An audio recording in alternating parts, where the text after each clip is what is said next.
Bismillahirrahmanirrahim. Assalamualaikum warahmatullahi wabarakatuh. Ya, kita di tatap muka yang ke-7 dan ke-8 kuliah tentang kepemimpinan dan budaya organisasi. Kita akan membahas etika organisasi dalam budaya organisasi. Ya, pertanyaannya muncul, apa itu budaya organisasi? Faktor-faktor apa saja yang ada di budaya organisasi? Apa itu etika organisasi dan bagaimana penerapannya? Ini yang akan kita bahas ya. Ya, kita ketahui bersama tagline beberapa instansi pemerintahan di BUMN dan juga di beberapa instansi yang lain. Misalnya di PLN, dia menyebutkan bahwa PLN bersih, no suap, no korupsi, no gratifikasi. Dan juga yang lainnya ya, say no to, ya, katakan tidak pada korupsi. Nah, tapi ada beberapa perilaku yang di-upload di pikiran rakyat di salah satu media massa, dia menyatakan bahwa ya ada transaksi di bawah meja. Ya, saya menyebutnya beseli. Ini apakah masih ada atau sudah dihilangkan, ya wallahu a'lam. Pengertiannya bahwa budaya organisasi adalah nilai dan keyakinan bersama yang mendasari identitas organisasi atau perusahaan. Ya, jadi sangat karakter sekali ya, karena karakteristiknya sangat kasuistik sekali. Budaya organisasi merupakan nilai-nilai dan norma yang dianut dan dijalankan oleh sebuah organisasi terkait dengan lingkungan di mana organisasi tersebut menjalankan kegiatannya. Ya, ada 3 tingkatan budaya organisasi ya. Pertama adalah budaya organisasi yang tampak atau visible, kelihatan. Budaya organisasi yang tidak tampak, invisible, dan juga budaya organisasi yang keyakinan yang paling dalam atau asumsi-asumsi yang tersembunyi. Misalnya yang budaya organisasi yang tampak, budayanya apa yang tampak? Misalnya cara berpakaian ya, cara simbol-simbol yang ditempelkan di fisik pakaian, misalnya ada pangkat, ada nama dan lain-lainnya begitu ya. Tata ruang, seremonial acara, tamu gitu kan, menyambut tamu dan lainnya. Dengan budaya organisasi yang tidak kelihatan ya, misalnya kedisiplinan kerja, prestasi kerja, itu prestasi sebenarnya kelihatan tapi hanya laporan terakhir ya. Dan juga beberapa budaya-budaya yang tidak tampak tapi kelihatan sekali, misalnya sopan santun dan lainnya, itu kan agak-agak tampak sebenarnya tapi bisa kita rasakan. Sedangkan keyakinan yang dalam atau asumsi-asumsi yang tersembunyi itu adalah keyakinan bahwa atasan tidak pernah salah sedangkan anak buah selalu salah. Lainnya keyakinan yang apakah ini menjadi mitos ataukah ini menjadi perdebatan yang akan lebih panjang lagi. 3 konsep nilai pada budaya organisasi. Yang pertama adalah nilai, yang kedua adalah nilai yang mendukung dan nilai yang diperankan. Nilai adalah keyakinan yang dipegang teguh dan tampil dalam tingkah laku sehari-hari ya. Tata nilai maksudnya, tata nilai di situ mana yang baik dan mana yang buruk. Nilai yang mendukung, nilai dan norma yang dapat dibuat oleh organisasi, misalnya rasa hormat, integritas dan juga yang lainnya. Nilai yang diperankan, nilai atau norma yang dimiliki karyawan, misalnya sejauh mana rasa hormat, sejauh mana rasa memiliki lembaga, loyalitas dan lainnya.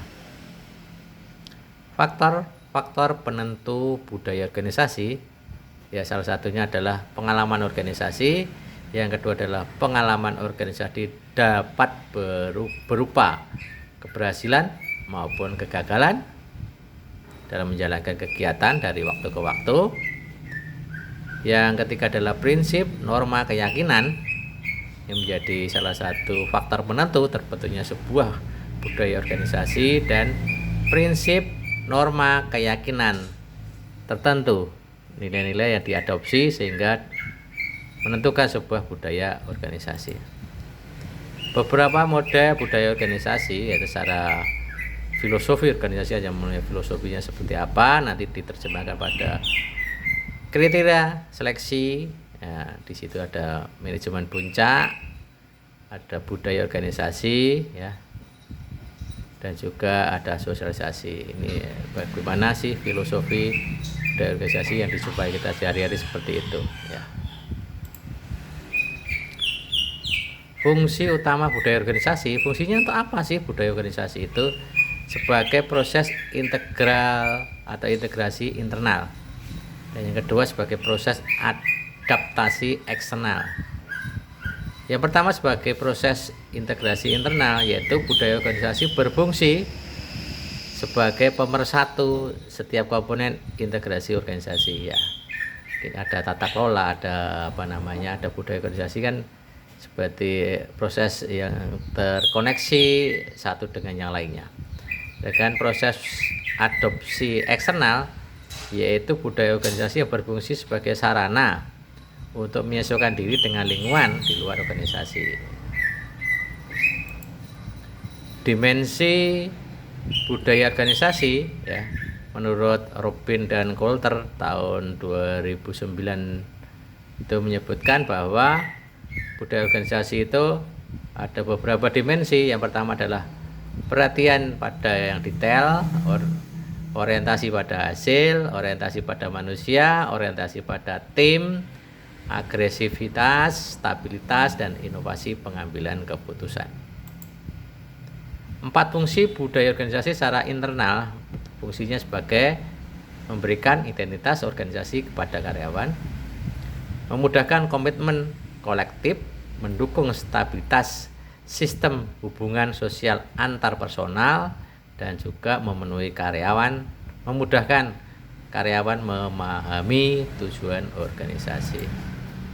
2 sifat budaya organisasi yang sifatnya adaptif dan budaya organisasi yang bersifat adaptif, ya.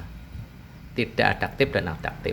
Pertama yang adaptif yaitu budaya yang mampu menyesuaikan diri, ya, menyesuaikan diri, adaptif. Budaya yang tidak adaptif, budaya yang tidak mampu menyesuaikan diri, atau memang dia sudah settle sehingga juga tidak perlu menyesuaikan diri juga bisa sebenarnya. Bagaimana budaya organisasi ditanamkan dalam organisasi?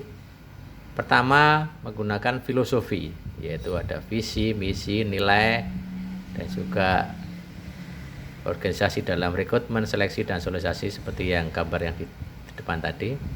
Yang kedua adalah mendesain ruang kantor, lingkungan, dan juga bangunan, menggunakan slogan, bahasa, akronim, dan perkataan. Keempat, sistem penghargaan, simbol, status, kriteria, dan promosi.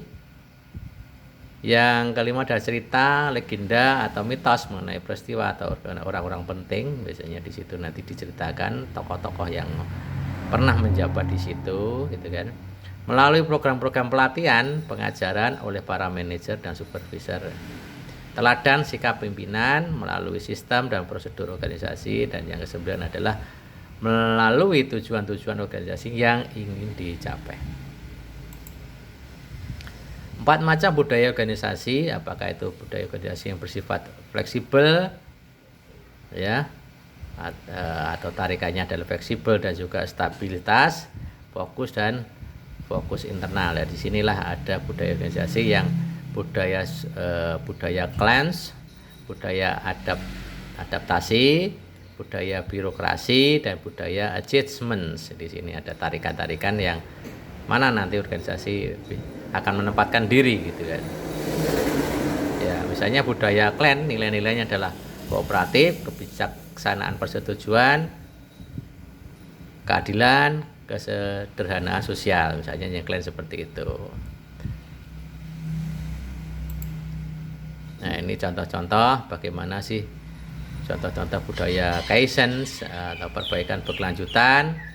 Contoh budaya kerja yang ada di Telkom seperti apa, ini sudah ada contohnya. Ada budaya organisasi, 5 langkah budaya organisasi menurut orang Jepang. Ini juga sudah ada Seiri, Seiston, Seiso, Seikutsu, dan juga Seitsuke. Itu adalah bereskan, simpan dengan teratur, bersihkan, kebersihan pribadi, dan disiplin. Etika organisasi. Pada dasarnya etika adalah sistem nilai pribadi yang digunakan memutuskan apa yang benar, apa yang paling tepat dalam situasi tertentu, memutuskan apa yang konsisten dengan sistem nilai, dan juga ada dalam organisasi diri pribadi. Nah, etika dalam organisasi ya di situ menuntut adanya inovasi keunggulan, keluasan kearifan, kebersamaan atau empati, kepedulian, kedewasaan, kebajikan, respect gitu. Dan juga orientasi organisasi yang terintegral. Nah, inilah etika bisnis atau bisnis etik. Di situ ada responsibility, tanggung jawab sosial, trust, kepercayaan, behavior, prinsip-prinsip dasar, relationship, hubungan dengan orang lain, choice, pilihan, reliable, dan juga moral. Norma etika. Apa itu norma etika? Di situ adalah jujur, adil, tepati janji, taat aturan.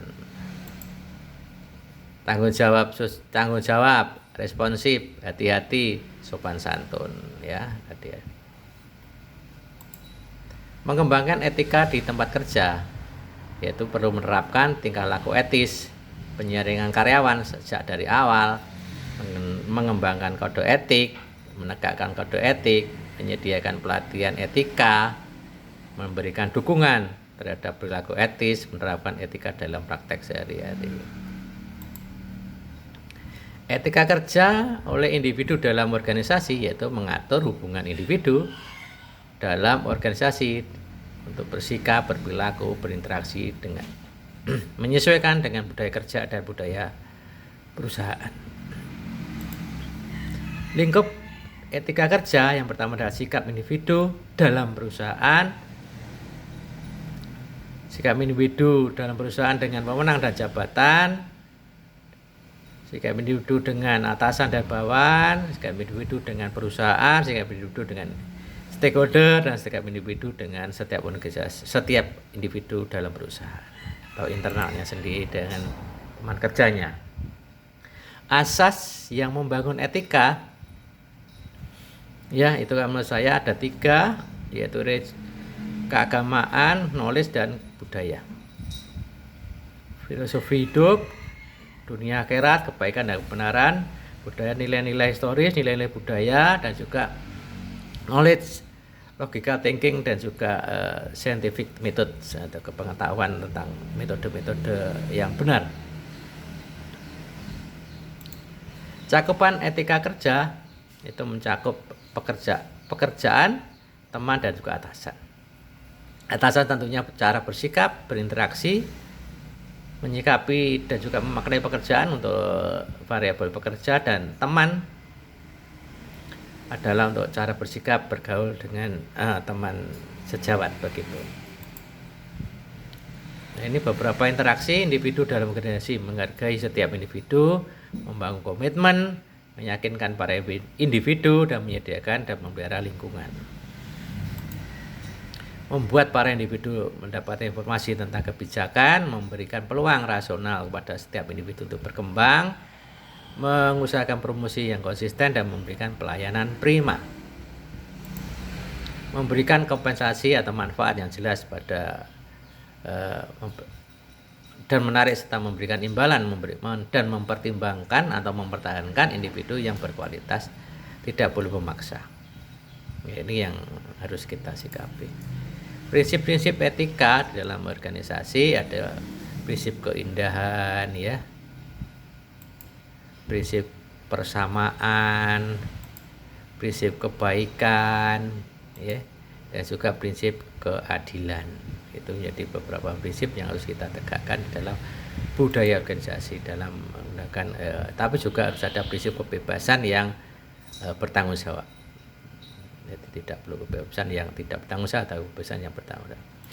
Demikian yang saya sampaikan di dalam pertemuan ke-7 dan ke-8 di dalam materi